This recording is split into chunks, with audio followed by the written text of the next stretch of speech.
Yo, what's up? Ako nga pala si Cyberflex at ito ang 10 battle na sa pangalan pa lang ng mga MC ay mapapasabi ka ng matik panalo na. Ngunit natalo pa. Top 10. Naisip mo ba na tatalunin lang ng ganitong mga hirit? Para ka tsumutsaba ng 5,000 saging.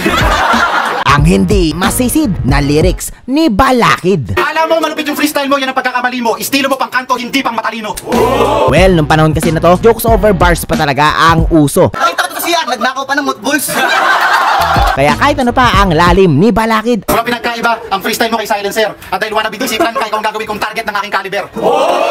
ay mas pipiliin pa rin magtampisaw ng mga tao sa mas mababaw, ngunit mas nakakatuwang mga kantsaw. Tapos ang iyong kamatayan, igagaya ko sa inyong kasaysayan. Ulo mo yung aking pupugutin, tas tutuhugin ng kawayan. Bibitaw ng kawayan, wala nga pera yan. Suot ako ng salamin para makita kita ng malinaw. Tapos tinanggal ko yung lens kasi yung talento mo hindi nakakasilaw. Alam ko bakit? Hindi ka tinanggal nung nag-audition pa sa akin. At mas marami pa akong fans sa'yo kahit wala pa akong fan page. Mga ka lang lumaban pag may home court advantage. Lasing si Anik pa nung sinali to. Kaya nagkamali siya, dapat hindi kasali to. Dito pabilisan tumugma, pabigatan to ng liriko. Ano? Masakit na ba? Iiyak ka na? Aroy! Mag-google ka, mag-research ka para matuto ka, Baduy! Ito, galit na to! Para isubuhan nyo ka ng titito. Dahil if you look harder, malawak ang gap sa ating talento. At may binagito kong 2 whack battlers na mas magaling pa sa'yo kung di ka alerto. Bata sa ating mundo ay may kamuka. Ito lang wala. 3-2, panalo si Tugel.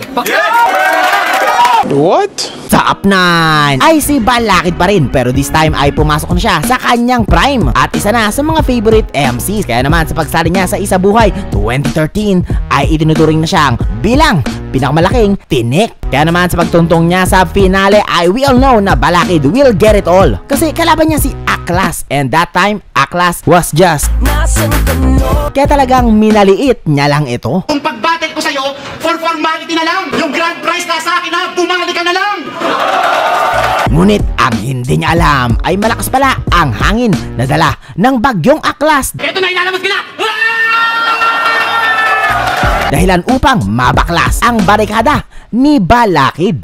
Turmahan ito, mala Jimmy Santos! Bonding!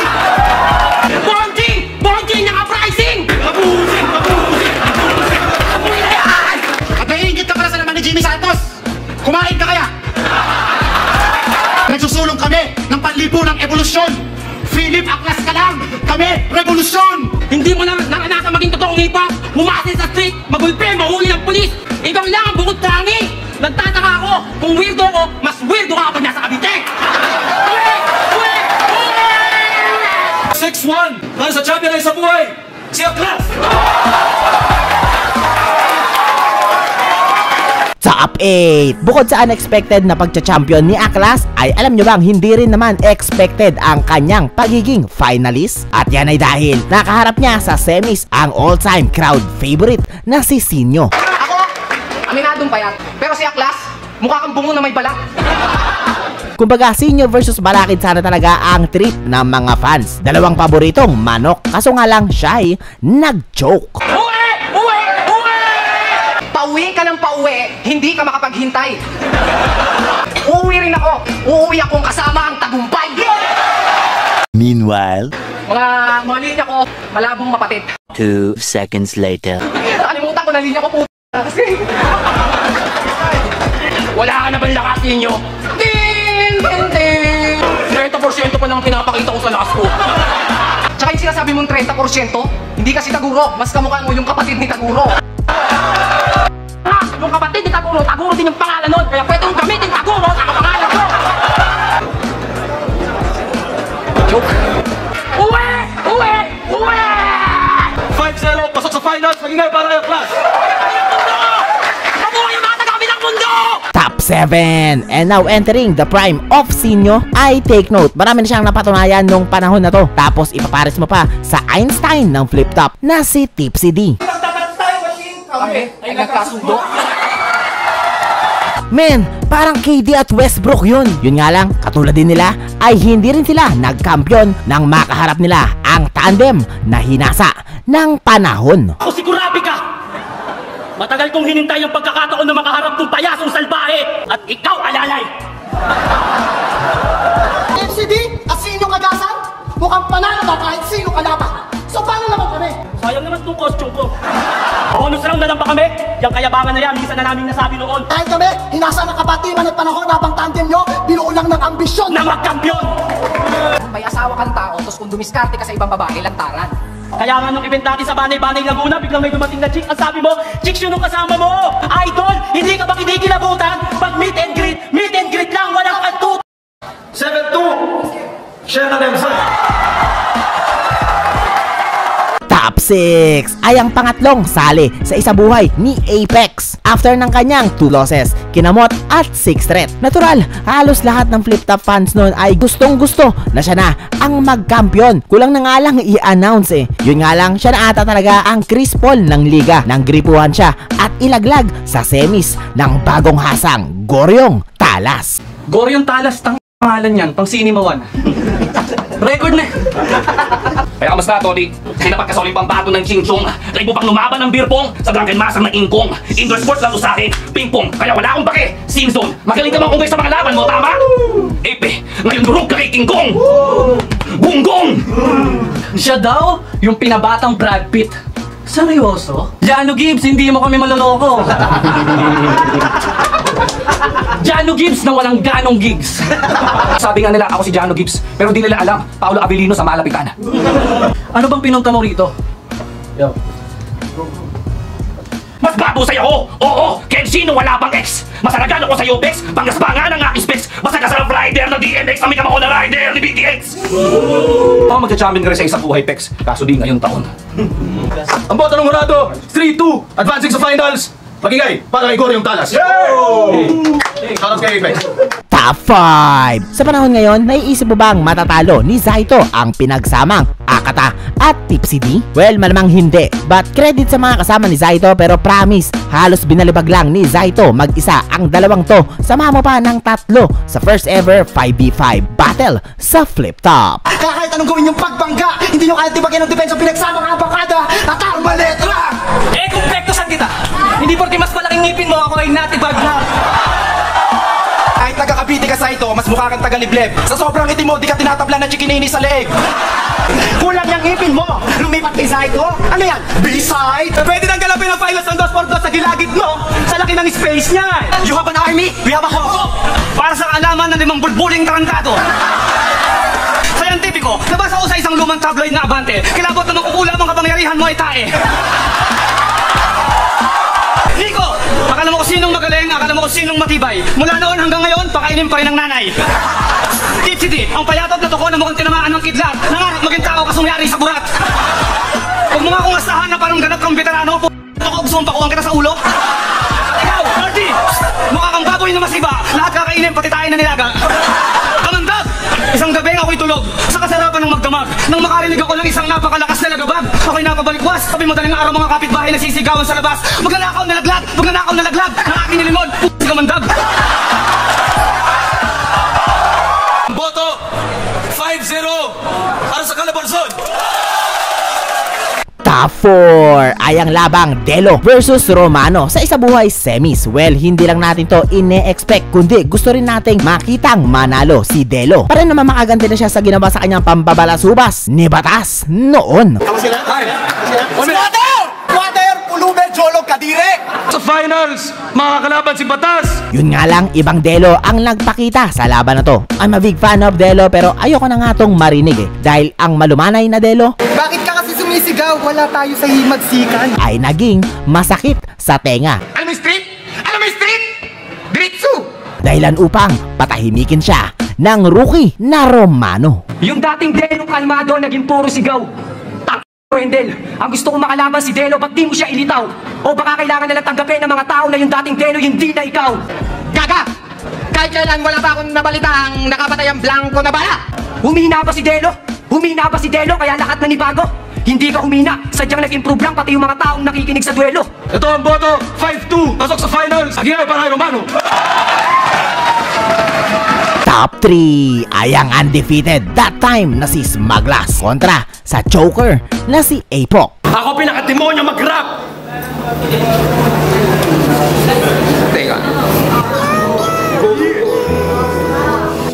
Second round, pero doon pa lang alam mo na no match yung laban. Ngunit sa sobrang makakalimutin ni Apok ay nakalimutan niya na rin atang mag-choke dahilan upang hindi makalusot ang bawat bit-bit ng smuggler. Hanggang sa sunugan makarating, kaya sunugin kita ng buhay dito, way di ka mga amoy magaling po. Kasi ganito style nito eh. Magratap na mabilis tapos isisigaw yung huling linya. Mga sulat na nasa akin, di masukat nakalain. Mga sulat mawala rin, parang sinulat mo sa hangin.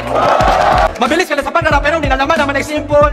Kahit mabagal lang aking bagsakan, malamang na clear yung schemes. Paborito ko driving games, pero wala akong need for speed. Alam mo pinagmamalaki mo ngayon, ha? Kumpleto ka sa bars, kwento mo sa Mars. Ay nako, madali lang mababasag to kasi si Smaglas lang to. I-rewind natin, sabi ko, madali lang mababasag to kasi si Smaglas lang to. Hardcore na hardcore. Kala mo talaga tumatay ng kutsilyo. Kaya sarap sa pakin sa gums kasi biglang bumaliktad si Smag. Ano daw? Sabi ko sarap sa pakin sa gums kasi biglang bumaliktad si Smag. Boto 3-2 para kay Apok. Top 2. And speaking of Smaglas, ay isa na ata itong tao na to at si Shei sa mga nagbigay sa akin ng bangungot nung 12 anyos pa ako. At yun ay sa laban nila kontra sa team ni Naluni at Abra. Men, fan na fan kasi ako nung dalawang yon nung bata pa ako. At para mapanood yung laban na yon sa pirated na flip top DVD, sorry Enigma, wala pa kasi akong wifi dati eh, ay sobrang nakakaiyak at nakakalungkot. Makita mo ba namang kinakawawa yung mga lodi mo ng dalawang hindi ko pa kilala at that time. At take note, si Neven 0 pa. 7-0. Men, napaka-unexpected nun. Parang Lebron at Dwayne Wade na tinalo ng Mavericks noong 2011. Literal na one of the biggest upset. Abra, sumuko ka na! Napapaligiran ka na ng mga t***e! Huwag kang masyadong maligaya dyan, Dudong. Ganyan lang talaga ang mayayaman, hindi kayang sumulong ng walang pisayang katulong. I know you, the famous magician. Si David Blaine. No, David Salon. Galing pa sa tundo. Ang pinakamalakas na sampal sa yung dilatang rapper dito galing sa put mo! Sa sobrang laki ng ilong niya, parang kalabasang maliit. Tang twist siya, pero hindi niya alam ang spelling ng tang. Sige nga, ano spelling ng tang? Tang! Oh, hindi mo alam!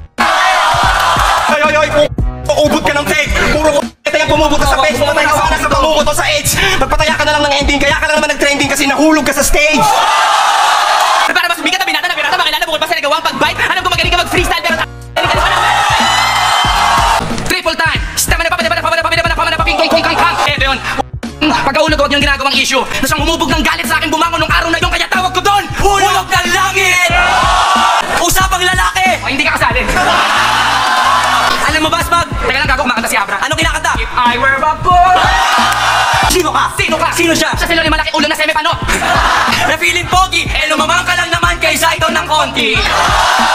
Tayo gumana ng panga, nakaluha na yung mata, nagluluha pa talaga sa kakagaya mo sa akin, nagmumukha ka ng tanga. Paputol-putol ka pa mag-rap dahil sa madalas na paghinga. Sabay-sabay natin sigawan si Shea Hinang. Iiyak na yan! Iiyak na yan! Oo, iiyak na ako, tears of joy kasi to, panalo na kasi kami! Inasal mo ako, ganun ka kasi sumubo na Alam namin ang storya. Loni, hindi ka kinikilalang ka ng kamay ng pamilya Magalona! Itong si Smaglas. Hindi nyo mahuhulaan ang panahon. Walang pag-asa, walang silbi ang payo nyo sa pagyo na to kahit magdaka. Tawagin nyo kung Ilocos Norte. Tignan nyo sa mapa, nasa baba ko lang ang Abra. Ang boto, 7-0 para kay Shea Smaglas. Top 1 ay ang finally mapapasabi na tayong lahat na sa wakas ay makakabawi na rin si Looney kay Shea. Ngunit dahil nasa content kita na expectation versus reality ay kabaligtaran pa rin ang naging pangyayari. Panot! Long time no see, Loons. Bago ka na. Dati semi lang, ngayon alam mo na. Sa kakagaya kay Eminem yung hairline 8 mile. Huwag ka self-proclaimed leche, di porket panot ka, ikaw ang presidente. Hari ng tugma, hindi ako utok na. Panot daw ako! Yung buho ko lang naman, lagi nakasali dyan! Alam mo pare, sinadya ko yan, requirement yan sa Vatican! Anong record mo? 210? 210! Pare, mag-beatbox ka na lang, sumali ka na lang ng tunog tao. Tuturuan ko kumanta yung sintonadong nobya mo. Pag hindi niya naabot yung nota, siguradong aabutin siya ng nota ko. Nagsisisi ako, ikaw ang aking naging mentor. Trip na trip mo yung girlfriend ko, palibasa yung asawa mo, Haponesa, yung niya censored. Sa flip top masyadong maangas. Takot naman ismagas. Tapos na ako, masakit ang tagiliran ko, kaya kung masasabi ko lang sa'yo, ikaw na bro. Sumakit nga daw ang tagiliran ni Luns dahil according to him ay may iniinda nga siyang sakit sa panahong yon, dahilan upang hindi mabuo ang mga rounds niya Tapos na ako, masakit ang tagiliran ko. at tanggapin ang kanyang first ever defeat sa one-on-one battle. 3-2 para Shay! Shoutout kay Lul! However, ayoko pa rin ipasawalang bisa yung pagkapanalo ni Shea doon. Sobrang lakas eh. At isa pa, dikit na dikit at naging maganda pa rin naman ang kanilang laban. Kaya sa huli, panalo pa rin tayong lahat.